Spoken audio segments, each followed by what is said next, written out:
그러니까 저 돼지주가 8명 이상 8명이고 이거 다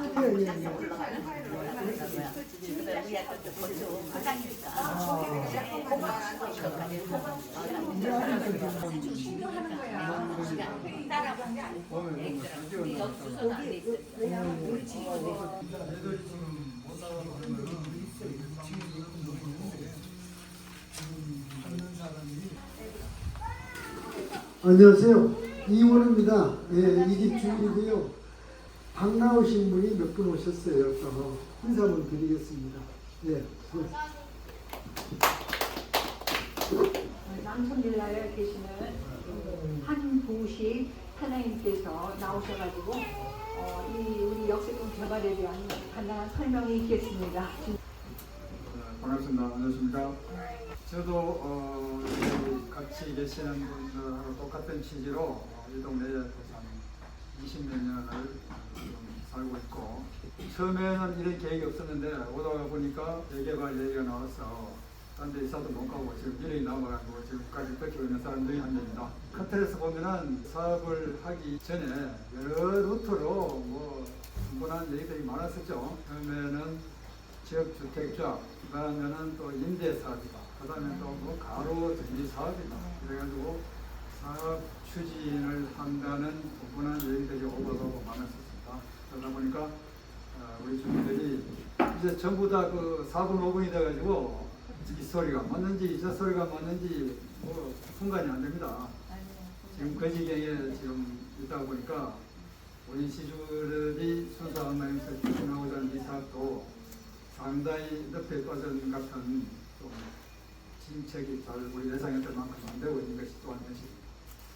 그런데 다 아시겠지만 우리가 가고자 하는 길은 법적인 용어를 보면은 역세권 장기 임대사업이라는 룰에 의한 인하를 갈 것이고요.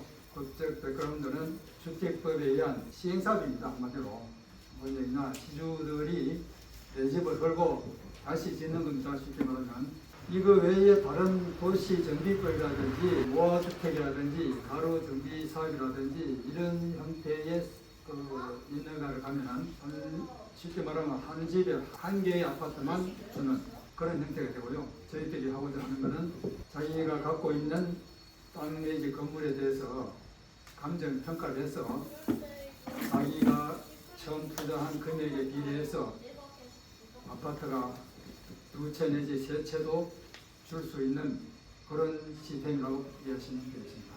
쉽게 말하면 적은 평수든 큰 평수든 불공평하지 않게 돈이 많이 있다, 땅은 적지만은 그럴 경우에는 이럴 거면 두 개도 잘 할 수 있겠죠. 그건 나중에 이제 우리가 또 어느 정도 정책이 됐을 때 나온 얘기고, 우리가 이제 가고자 하는 얘기는 아까 말씀드린 대로 시행 시스템이다, 시행사다. 우리가 우리 이웃분들한테 우리 사업을 가고자 하는 사업을 잘 좀 설명하셔가지고 많은 동참이 있었으면 하는 겁니다. 하나는 이제 아쉬운 거는 우리 186명 그 단체 톡에 의견이라든지 좋은 얘기들 많이 하고 있음에도 불구하고 동참이 이렇게 잘 안 되는 게 참 아쉽습니다. 왜 그런지는 모르겠는데 좀 지인분들한테 우리 사업에 대한 좋은 의견이라든지 좋은 취지를 좀 설명하셔가지고 많은 동참을 이끌어 주시기를 부탁드리겠습니다. 감사합니다. 오늘 새로 오신 분 먼저 소개해 드릴게요. 오성 그린빌라의 조선희 주인입니다. 감사합니다. 관심을 가져주셔서 감사하고요. 제가 죄송한데 할 말 좀 할까요? 네, 한 말 하세요. 예. 제가 유학을 이쪽으로 왔습니다. 돈이 문제가 아니라 조용해서 여기가 앞으로 제일 좋아진다. 다 어느 날 이제 다 할 거다. 그래서 이 생각하고 이걸 들었는데 나중에 비전이 크다. 그래? 오케이. 위에 사람들한테 이 어머니 말 듣고 내가 설득을 시켰어요. 몇 번. 뭐라 그러냐면 평수가 7평이든 8평이든 얼마 정도 나오는지 어떻게 되는지 그걸 자꾸 나한테 물어보는 거야. 내가 그걸 어떻게 알아. 수수께끼라는 거야. 말만 돌리지 정확한 전달이 안 된다는 거야.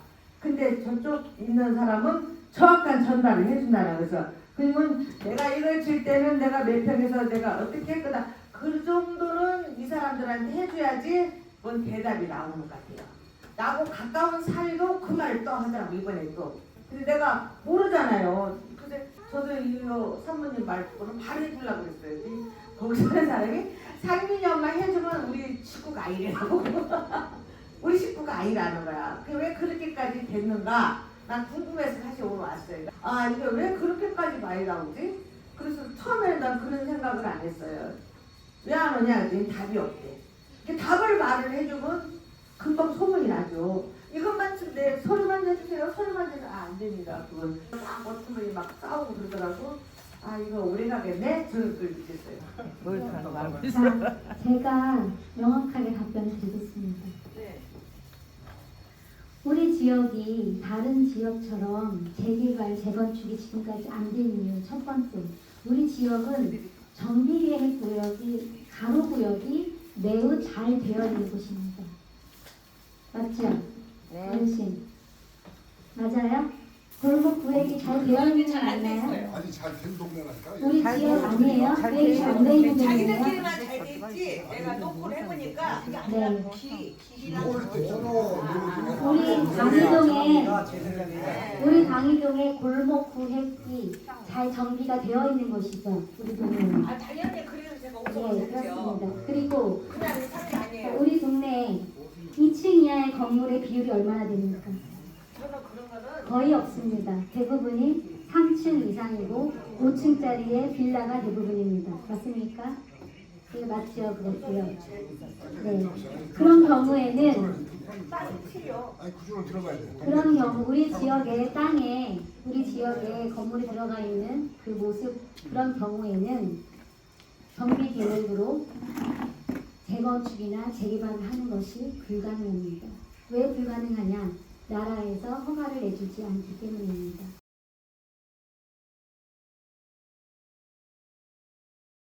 그래서 지금까지 우리 처음에 우리 지역의 사업체가 정비 사업체가 들어와서 추진했던 사업은 지역주택조합이라고 저는 들었습니다. 저는 그때 살진 않았는데요. 지역주택조합이 설칠 수 있었던 이유는 첫 번째, 지역주택조합은 지금 우리처럼 정비계 구역이 아니다 하더라도 건축을 다시 할 수 있는 법적 근거가 있기 때문입니다. 그런데 이 지역에서 어르신들께서 지역주택조합에 찬성하지 않으셨습니다. 맞죠? 찬성 안 하셨죠? 네. 그 이유는 바로 이 지역에는 1가구 2주택 이상의 주인들이 많기 때문입니다. 실제로 이 지역에서 한 주택을 보유하고 있으면서 빌라에 살고 있는 지주는 별로 없습니다. 대부분은 외부에서 살고 있으면서 174번지와 176번지를 2채 이상 가지고 있는 분들이 더 많습니다. 그것도 맞죠? 자, 이렇게 1가구 2주택 이상 가지고 계신 분들이 많은 지역에서는 지역주택조합의 찬성을 얻을 수가 없습니다. 왜냐하면 지역주택조합은 1가구 1주택일 경우에만 아파트를 받을 수 있는 조합원 권리가 생기기 때문입니다. 혹은 무주택자 맞습니다. 근데 이제 우리 여기 땅을 가지고 있는 사람 기준으로 하다 보니까 네.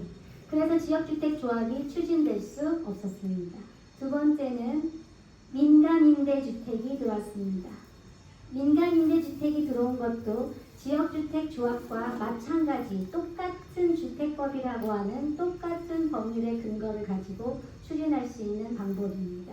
그런데 민간임대주택의 경우에는 10년 동안 자가로 보유할 수 없고 자기 등기가 되지 않고 임대로 살아야 한다는 한계가 있었습니다. 건물이 완공되고 10년 동안 전세로 살다가 임대로 살다가 사는 동안에 어떤 사고가 나서 그 임대 사업이 망할 수도 있어요.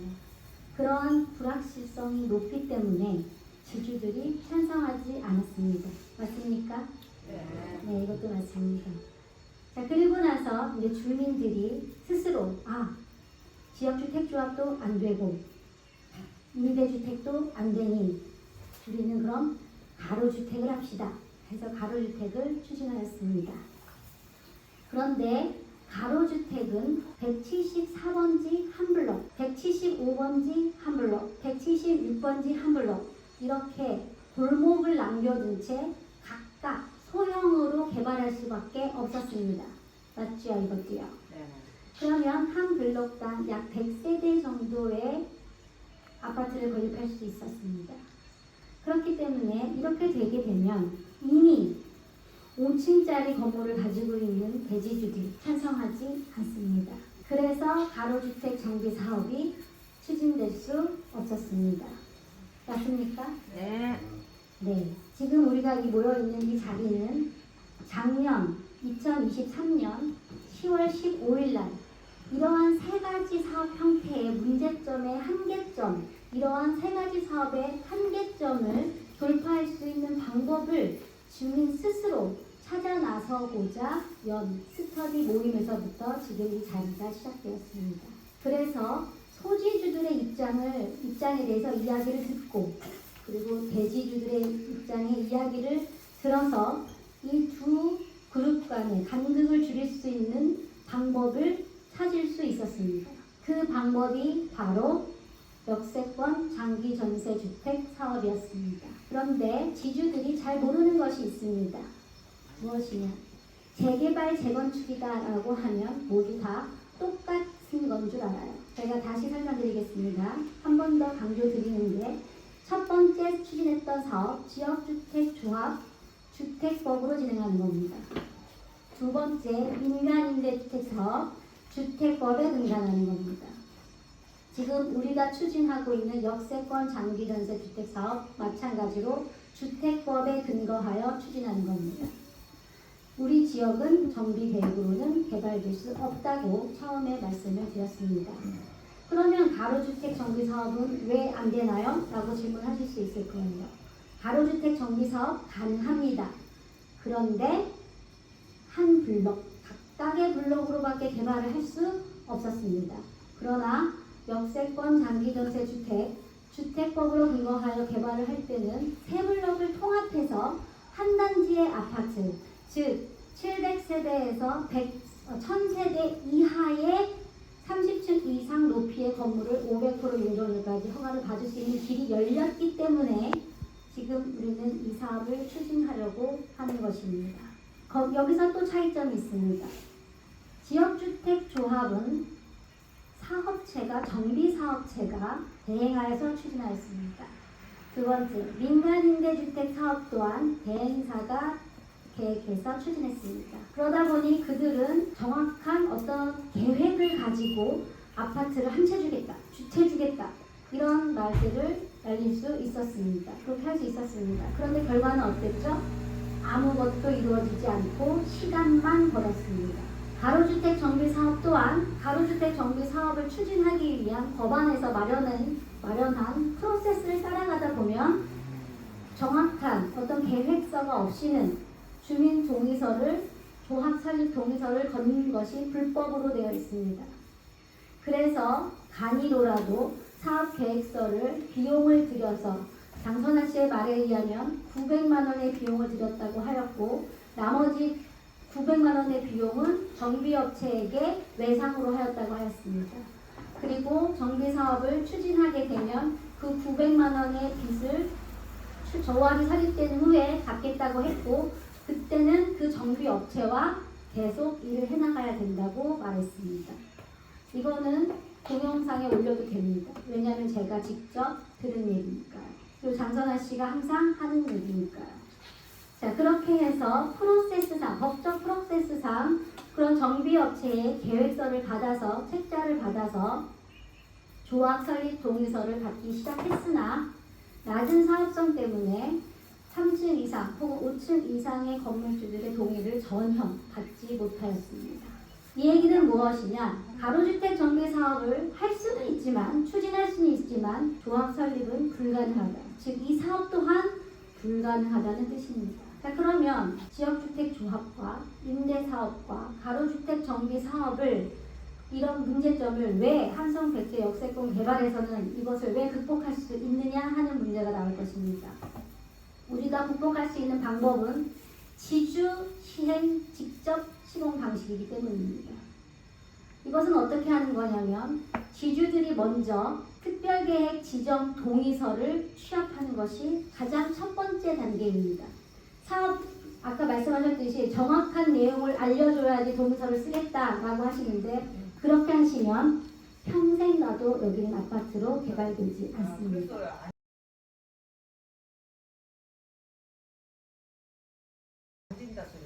예. 그래서 여기 계신 분들이 이거라도 하려고 하는 겁니다. 이 사업이 제가 정확하게 자신 있게 말씀드리는데 그러면 그분이 절대 안 하고 여기 동의서를 안 쓰겠다라고 하신다면 그분은 계속 그 빌라에 살 수밖에 없습니다. 이 지역은 개발될 수가 없습니다. 아파트로 절대 개발될 수 없습니다. 나라에서 허가를 내주지 않습니다. 그런데 역세권 개발 같은 경우에는 허가를 내줍니다. 어떻게 허가를 내주냐? 다시 제가 순서대로 설명을 드리겠습니다. 먼저 지주들이 특별계획 지정 동의서를 취합해야 됩니다.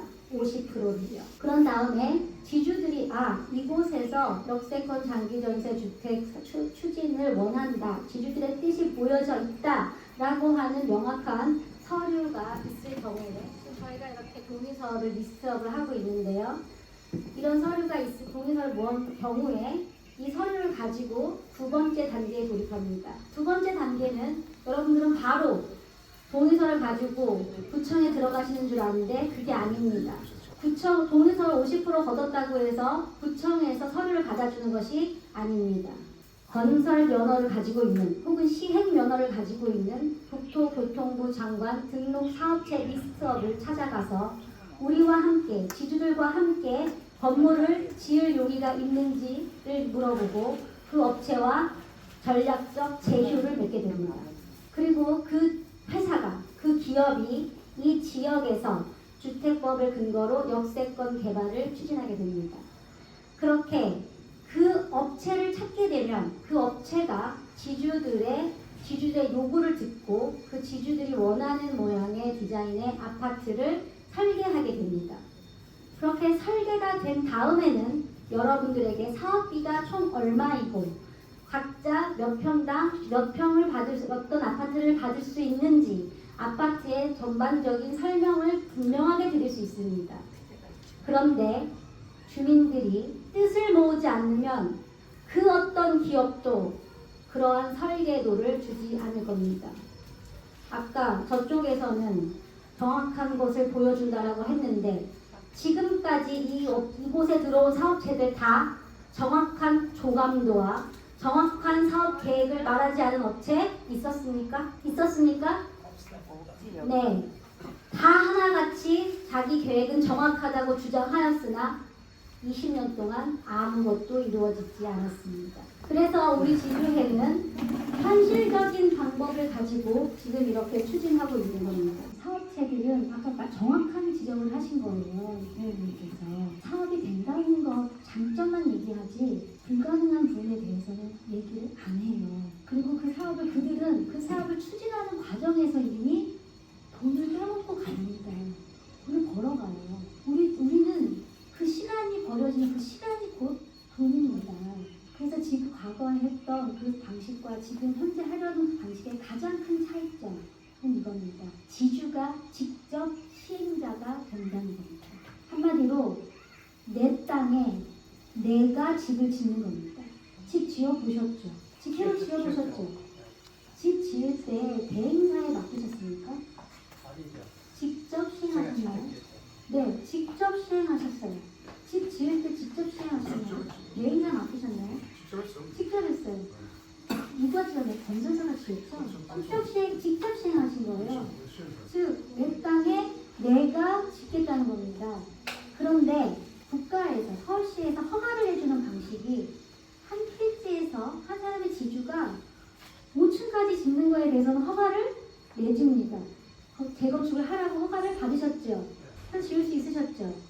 그런데 우리가 하려고 하는 것은 세 블럭을 한 단지로 연간 20채 이상의 아파트를 공급하려고 하는 겁니다. 우리는 20채가 아니라 몇 채죠? 20채 이상 700채, 1000채까지, 999채까지도 생각을 하고 있는 거예요. 시에 또 다른 허가, 인센티브를 받아야 됩니다. 그 인센티브를 받으려면 지주가 직접 시행을 하는데 같이 함께 시행해줄 국토교통부 장관 등록 사업체가 필요합니다. 왜냐하면 우리는 땅만 가지고 있고 면허가 없기 때문입니다. 그래서 그 면허를 가지고 있는 사업체와 지주가 전략적 제휴를 맺게 됩니다. 그 전략적 제휴를 맺는 데 필요한 것이 바로 50%의 지구 단위의 특별계획 지정 동의서인 것입니다. 업체도 지주들이 50% 이상이 이거를 원하는구나라는 것을 서류로서 인정을 해야, 말로는 안 듣습니다. 절대. 서류로서 그것이 모아져 있다는 게 증거로서 있어야 협상이 가능해집니다. 그렇게 해서 업체와 전략적 제휴를 하게 되면 그때는 그 사업체가, 예를 들면 건설사가 되든 무엇이 되든 그 건설사가 설계를 하게 됩니다. 그럼 그때는 정말 구체적인 사업 계획서가 나오게 됩니다. 그럼 그때 아까 조선님께서 말씀하신 것처럼 6평 땅을 가진 사람이 아파트 24평이나 34평을 갖기 위해서는 얼마의 분담금을 내야 되는지에 대한 것이 명확하게 나옵니다. 그럼 그것은 사기가 아닙니다. 정말 정확한 사실이에요. 그러면 지주들이 그 내용을 보고 듣고 오케이, 추진합시다. 그 사업 계획 방식으로 추진합시다 라고 동의를 해주시면 그때 비로소 구청에 사전 검토를 신청하게 됩니다. 우리가 할 일은 여기가 끝입니다. 그 다음부터는 서울시와 구청과 우리가 전략적 제휴를 내준 그 사업체가 진행합니다. 그리고 지주들이 할 역할은 지금처럼 이렇게 추진준비위원회, 그때가 되면 추진위원회가 될 텐데요. 이 추진위원회에서 그 사업체를 공동개발과시이기 때문에 끊임없이 감시해야 됩니다. 감시를 하려면 우리가 알아야 감시를 하겠죠. 누군가는 계속 공부를 해야 된다는 얘기입니다. 그래서 오늘 이 자리에서 하게 된 논의의 내용은 앞으로 추진을 더 할 것이냐 말 것이냐, 지주들이 절대 사인을 하지 않겠다, 추진하지 않겠다 한다면 시간을 더 이상 우리가 개개인이 이렇게 모여서 낭비를 할 필요가 없습니다. 안 해야 됩니다. 이 추진을 그만하고 동의서를 모두 돌려드릴 계획도 가지고 있습니다. 그런데 지금 이렇게 모여서 하는 이유는 그렇게 되면 이 지역은 더 이상 빌라 거래가 어려울 것이고 가격은 폭락할 겁니다. 그리고 가로주택 조합 설립 안 될 겁니다. 또한 재건축, 재개발로 개발 불가능합니다. 그게 법적 검토를 끝낸 이 지역의 현실입니다. 그런데 여력이 많지 않습니다.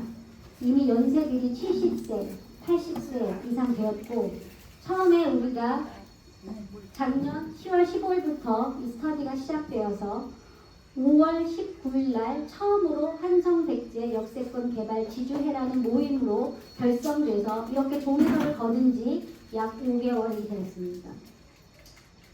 그리고 안타깝게도 이 사업의 추진은 다음 달 11월 19일까지가 만료일입니다.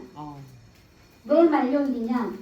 지금 이렇게 자원봉사 해주시는 분들이 시작할 때 6개월 동안 지주들을 설득하고 충분히 설명을 해본 후 지주들이 원치 않으면 하지 맙시다. 그리고 모아타운을 하든 모아주택을 하든 알아서 하게 냅둬야죠. 라고 하면서 시작을 했기 때문에 만료일은 다음 달 19일입니다. 그래서 다음 달 19일까지 다음 추진을, 이 역세권 장기 전세주택을 더 추진해 가야 된다고 생각하시는 분들이 계신다면 다음 추진에 바톤을 이어받으셔서 하실 분들이 나서 주셔야 됩니다. 그러면 잘 됐다, 11월 19일 날이면 끝나면 이제 모아타운으로 하면 되겠구나 라고 생각하실 수 있겠지만 해보시면 후회하실 겁니다. 왜냐? 모아타운, 이 지역에 10블럭 모아타운 불가능합니다. 10블럭 모아타운이 불가능한 이유는 저도 모아타운의 사업 설명회를 가서 그쪽에서 얘기하는 명확한 사업 계획서를 보았으나 여러분들은 명확하다고 평가하실지 모르겠지만 여러분들보다 조금 더 알고 있는 저는 전혀 명확한 것이 하나도 없었습니다. 10블럭으로 추진하기 위해서는 어마어마하게 많은 사람들의 동의서를 받아야 되는데 그것이 도대체 몇 년이 걸릴지 알 수 없습니다. 그리고 여러분들이 간과하는 사실이 있습니다. 174번지부터 179번지는 전통적으로 방이 이동 중에서 방이 이동의 빌라촌 중에서 입지적으로 가장 비싼 주택에 속합니다. 아마 그것을 인정하실 겁니다. 5성 빌라가 가지고 있는 지분이나 품질에 비해서 바로 골목이 지나가 있는 옆 블럭보다 훨씬 비싼 것을 알고 계실 겁니다. 174번지부터 179번지가 옆 블럭보다 비싼 이유는 단 하나입니다. 골목을 사이에 두고 지하철역과 가깝기 때문입니다. 이게 답니다.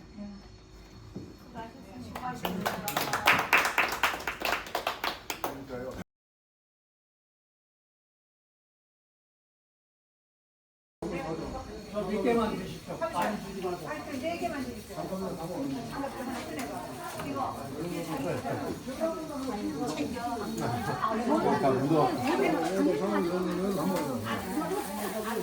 가격 사항은